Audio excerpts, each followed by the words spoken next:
You're listening to From Pain to Possibility with Susi Haitley. You will hear Susi's best ideas on how to reduce or even eradicate your pain and learn how to listen to your body when it whispers so you don't have to hear it scream.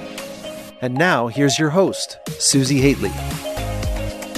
Welcome. I am delighted that we get to dig into some more Ayurveda with this episode of From Pain to Possibility. I have Mona Warner back, and we have done a previous podcast on Spring Digestive Reset. And this time we are going to be talking about the fall reset. So we're going to be digging in Ayurvedically to these concepts. So welcome, Mona. Thanks for having me back. Hi, everyone. Woo-hoo. I love talking about this because on one level, I've benefited so much from resets. And so what I'd like to do is let's start as a refresher from the previous spring reset, which you guys can find in the show notes. But let's get right into it of what makes the reset different than a cleanse. Let's start there. Yeah. So Ayurveda does both resetting and cleansing. However, cleansing is considered to be a forceful expulsion of excess from the body. So we call it in Sanskrit shodhana, which means purification. So we're really trying to move ama and any excess dosha out. And typically the forceful expulsion of anything from the body is more intense and it's harder on the body. So we can actually end up using up ojas or using up our strength, our resilience, our reserve in order to forcefully expel anything from the body, right? And the digestive reset falls under the category of shamana, which means balancing or pacification. And so we're still trying to create the opportunity for the excess to move out, but we're not forcing a thing. We're not forcing a thing. We're inviting stimulus to be applied or to shift our context to allow our body to go back to the balance it naturally knows how to be in. And in doing a reset versus a cleanse, we're more likely to maintain the ojas, so the resilience and strength that we have, and build on that because we're not forcing anything anywhere. So they are different, and there are different times to use the two techniques. So there are definitely times when the cleansing, or in Ayurveda land, we call it panchakarma. There are times when panchakarma is required, right? There are times when the imbalances are so extreme that we really have to move things and we have to move them out more quickly. However, we typically do try to do more of a reset-based approach first, because if that works, why would we use a forceful measure when a more peaceful, harmonious measure might work? So typically people are invited to try this idea of reset. And what I love about the resets is there are times when we do bigger ones, like our podcast when we talked about in the spring reset is a longer reset, because we know with winter and hibernation season, there ends up being more buildup in the system. We're also more resilient in the spring. And so based on the qualities, the gunas that are present in the spring season, the body is hardier, it's stronger, it's more cohesive. It has more of the elements that are like ojas in the spring. Whereas when we do resets at different times of year, if the gunas, if the qualities are not like the qualities of ojas, then we want to be really, really mindful about how long am I going to do this for? Because if we do anything for too long, or any approach we take somehow becomes forceful, now all of a sudden we're at risk of losing our ojas to do the thing instead of building ojas by doing the thing. So I'm excited. We're going to talk about digestive reset from a different capacity, because as we transition into the fall and winter, there's some really beautiful opportunities to use digestive resetting super skillfully so that we maintain more stability, equilibrium, balance, harmony, well-being, and health through the whole of the fall and winter, which can be really challenging seasons for folks. So let's dig in that much more about fall. What makes fall more challenging for many folks that you know? Yeah, so we've got a couple of things that happen. First, we've got a season change. And so season change tends to always increase the qualities of the gunas related with the air element or vata dosha. And the challenge with vata dosha is that the qualities of vata are basically the opposite of the qualities of ojas.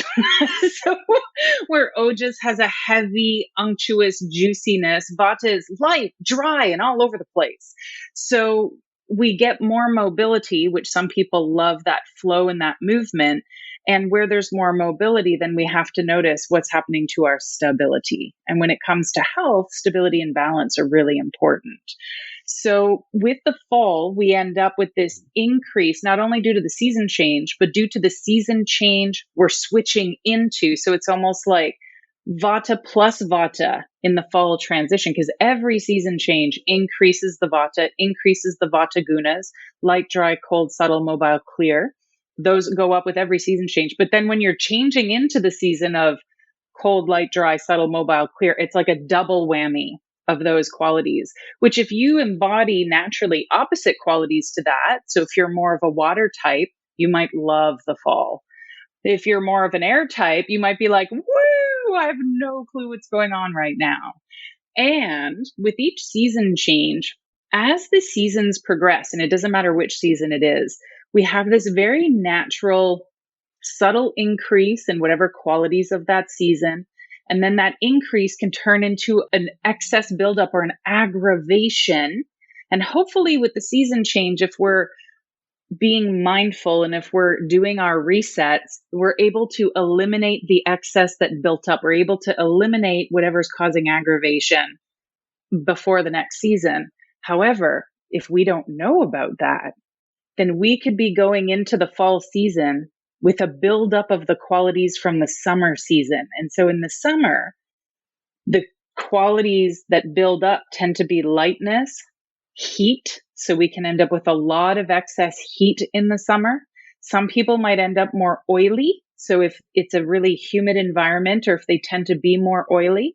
And then interestingly, some people might also build up more dryness. So depending on what's happening in your body, the extra heat might make everything spark and sizzle, like as if you were deep frying something. But for some of us, it might also dry everything out because the heat can be drying as well. And so if you have all this excess heat moving into a colder season and everything in your body constricts when it gets cold, then you lock that excess heat in if you haven't moved it out. So the fall transition is a really big one because we're moving from spring, which is warm, to summer, which is hot, into fall, which is cold. So that's a big change for biology to go from hot to cold. But then if we have locked any of that heat in, that's going to cause stuff. And if we have this double hit of vata happening at the exact same time, season change and fall season, that's actually a lot going on. So when heat gets locked in, what might that be felt as? Whether it's on a guna level or a condition level, or how can you describe that more of what does that actually mean? Yeah. So we can experience hot quality. We can experience heat. We can experience fire, that kind of fire. So disruptive fire in a couple of different ways. It can be everything from fiery tummy. And so where we feel maybe some acidity, some reflux. We might also notice our digestion's not quite what it was. So I hear that so much. Like I used to be able to digest this and now I can't digest that anymore. So there's this extra fire, but it's not a fire that supports digestion. It's a fire that disrupts digestion. We might notice heat permeating through the system. So as heat moves up, we might notice palpitations, a disruption in breathing. We might notice redness or yellowness in the eyes, dry eyes, burning eyes. We might notice disruption of heat in the mind. So we could be getting heat-based headaches. People who are sensitive to migraines might notice an increase.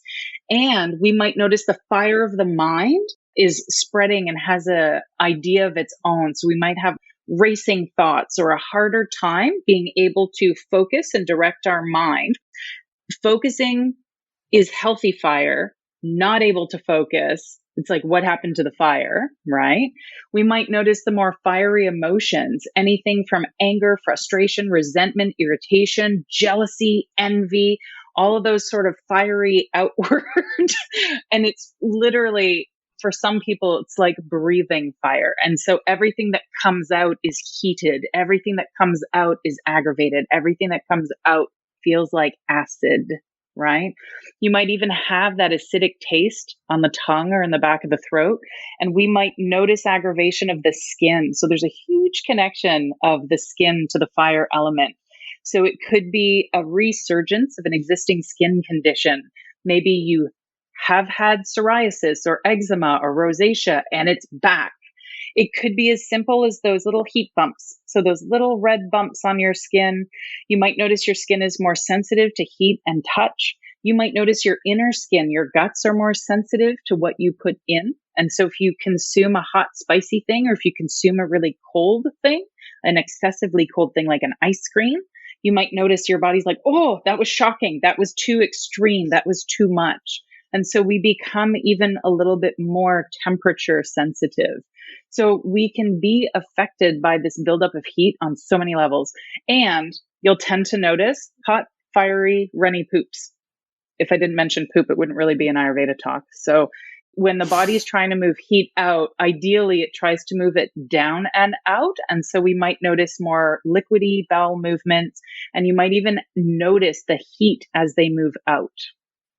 Those are wonderful indications, such great things to notice, and we tend to feel uncomfortable with them. And so out of knowing that, would that then be an indication for the reset? It could be. It could mean that something else is needed, but I think a reset's a really good first place to start. Because if we're noticing any of those yellow lights, for some people, those are going to be red lights. For some people, those are going to be yellow lights. Kind of depends on where you are in your lighting structure. And so depending where you are in that, if for you that would be a yellow light, then it would be the perfect time for a reset to see if you can help move some of that excess heat out. Again, to support the body in doing what it knows how to do, that innate wisdom that exists in all of us. And the innate wisdom wants to move that heat down and out. The thing is, when heat builds up, it always moves upwards. So the digestive reset, if that was a yellow light for somebody, might be great. If it's a red light for somebody, we might need to do something else. Yeah.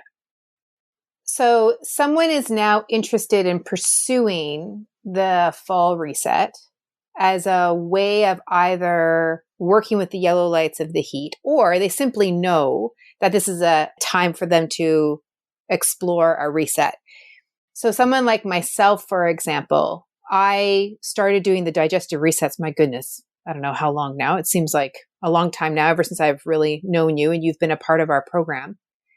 And so now they just kind of happens in a rhythm. It happens in the spring. It happens in the fall. It happens in the spring. It happens in the fall. There might be these little mini ones that happen at different times of the year, depending on what's been going on within life and environment and all of that. So for me, it's just sort of this natural process that happens. I don't really make a decision anymore. The decision's been made that this happens. But I'm imagining someone who's listening to this and they're thinking, you know what? There's some interesting things here. I think I want to try this out. And then there might also be someone who's listening to this saying, yeah, I've done a spring reset. I know about the spring resets.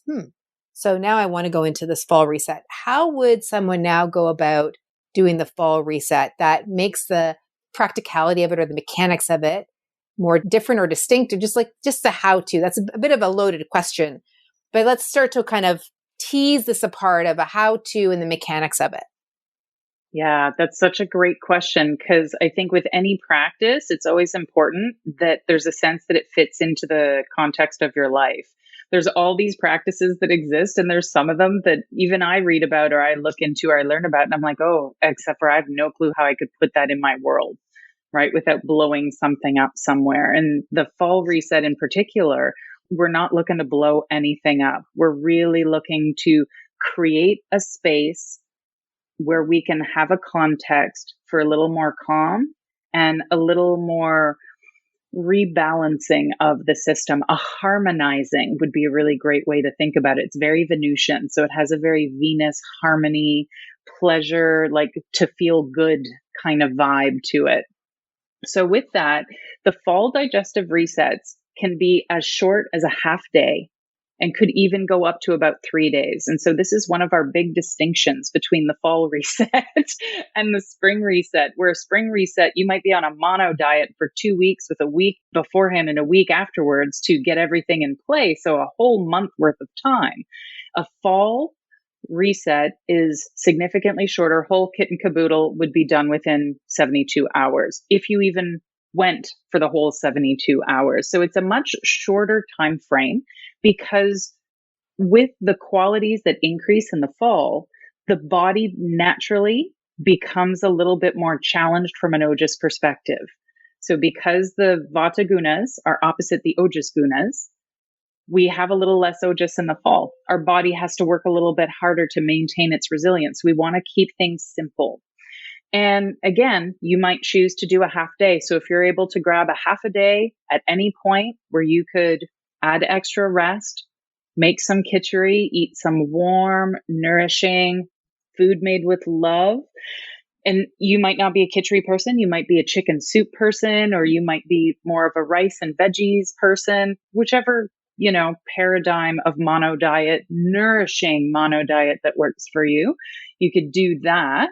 And so you might do that for a half day, spend some time doing yoga nidra, go for a walk outside, do some journaling to help your body mind digest any events or thoughts or any of the stuff going on in your life. You could do a little half day mini retreat. You can also do it for 3 days where you might choose a Friday, Saturday, Sunday, or if that's your busy time, you might choose a Tuesday, Wednesday, and Thursday. Have your mono diet. So prepare your food in the morning, take time for rest. Don't schedule yourself to the max on those days. Keep it light, right? If you can fit some time off in there, extra time for rest, extra time for meditation, extra time for gentle asana, extra time for being outside.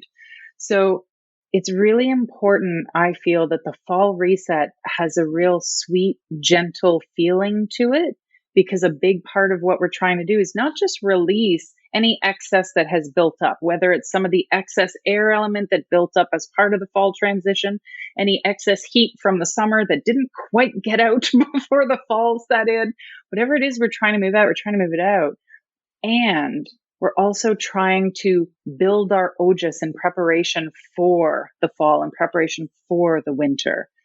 It's no surprise that fall season is when most people catch all the little colds, all the stuff. We tend to see that increase in people needing time to recover from different ailments at that season. It's because naturally the ojas, if we're not careful, goes down.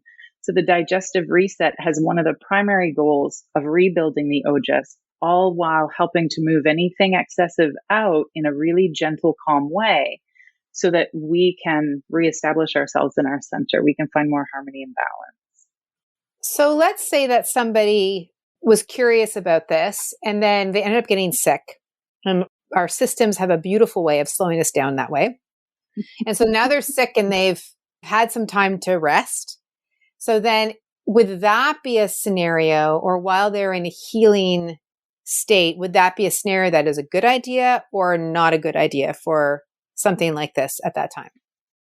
It is the perfect time to do something like a really simple reset. I know when I was a kid and people got sick, everybody right away gave them chicken soup. And so very nourishing, very simple and easy to digest, and something that's warming for the system. And the digestive reset is in a way kind of being done when we're laid up, or when the body decides it's slowing us down, it's tapping us out. We're doing all that slowing down, that extra resting. And so if anybody does happen to catch cold or anything like that, it's a great time to simplify and to get in that extra rest. And one of the things that I noticed about myself, and Susie, we've talked about this before, I know you've had similar experience, when I do my resets in a timely fashion, so when I really follow that flow and feel of my own self as I move through the seasons, then I get less of that. So it's like by being a little bit more proactive, and it's hard to do that when you don't know about it, right? Which is why we're doing these things. We're trying to educate and support people in trying out these tools. The more that I do that sort of proactive health maintenance, the less sick days I need because my ojas stays strong and my nervous system stays stable and my resilience is there. And I think that's a really good point you made, because some of the elements that might be expressed when heat rises or gets trapped, or the transitions of fall and what that is expressed as. I mean, for me, I've shared the story many times on the podcast and with people. It's like, I used to believe that fall was just a rough season for me. Right? In school, my grades were lower. I always put on weight. That was just the way it was. So then as I got into my 20s, I was like, well, I'm just going to be really good to myself. I'm going to go buy a sweater and a new hat and some gloves and fill my freezer and just kind of get myself ready for winter. And it was just sort of, that's what I did. I just thought that's just the way it was. And I think there are a lot of people who just make this assumption, well, that's just the way it is. I'm getting older. That's just the way it is. This is what happens in my body, my bones, my blood, my knees, my this, my that. And there's just this assumption that that's just the way it is. And it's so hysterical because now I love fall. Like I just find that the funniest thing ever, something so simple as a season, but now it's something that I look forward to and I'm more curious about how fall will be, as opposed to kind of, not that the other was bad. It's just, I have a new expression of myself. And so it becomes interesting because when I started to understand transition of seasons, then it's like, oh, so that's why I feel the way that I feel. That's why I behave the way I behave.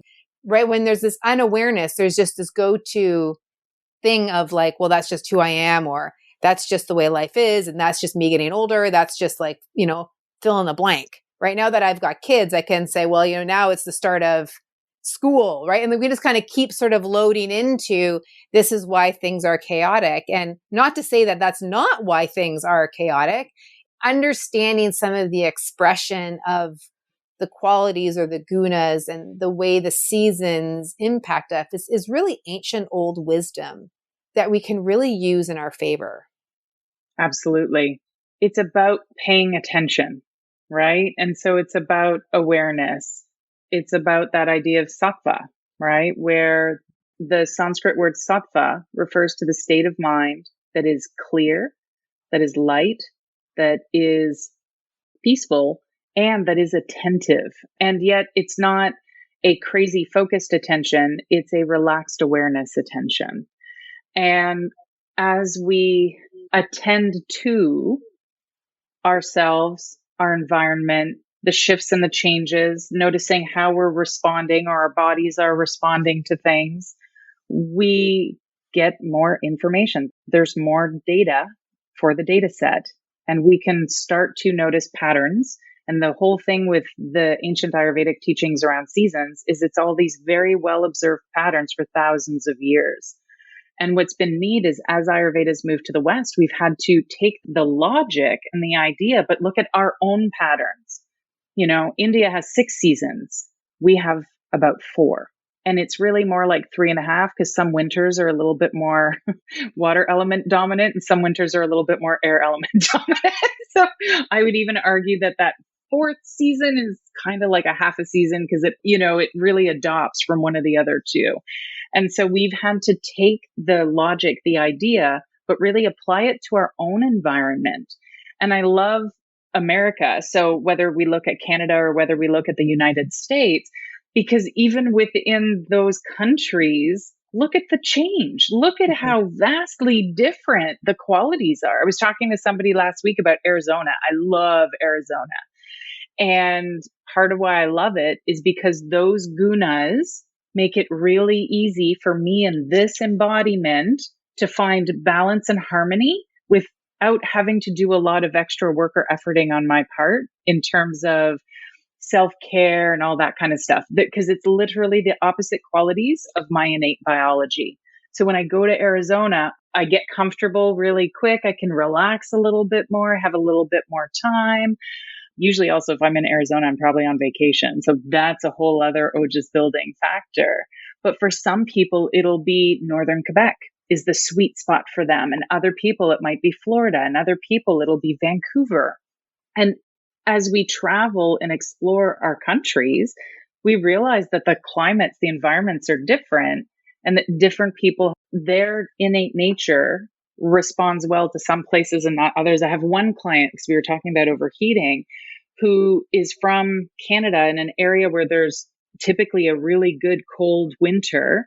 She's very fiery. And then she moved to southern US for over a decade and a half, and the heat just keeps building and building and building.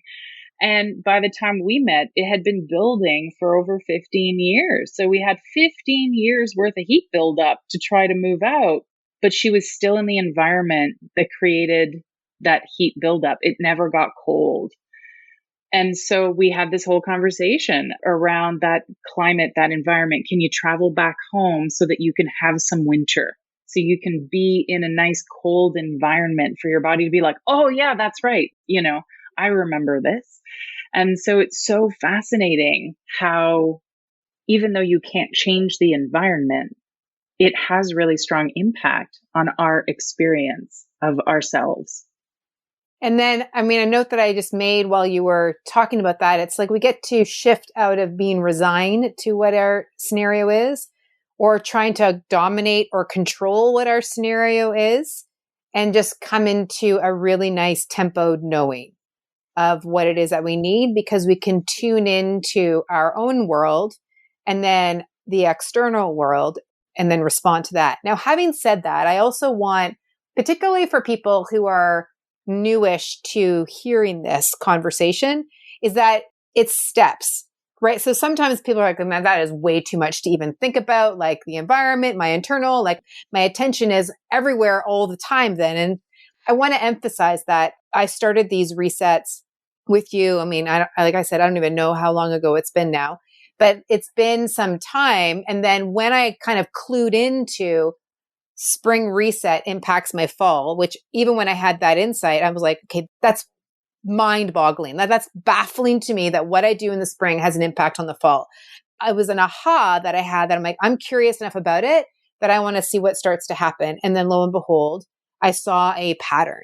So then the next year, it just got me more curious and then more curious and then more curious. And so then that got me more curious about all of the seasons and then how I was operating within them.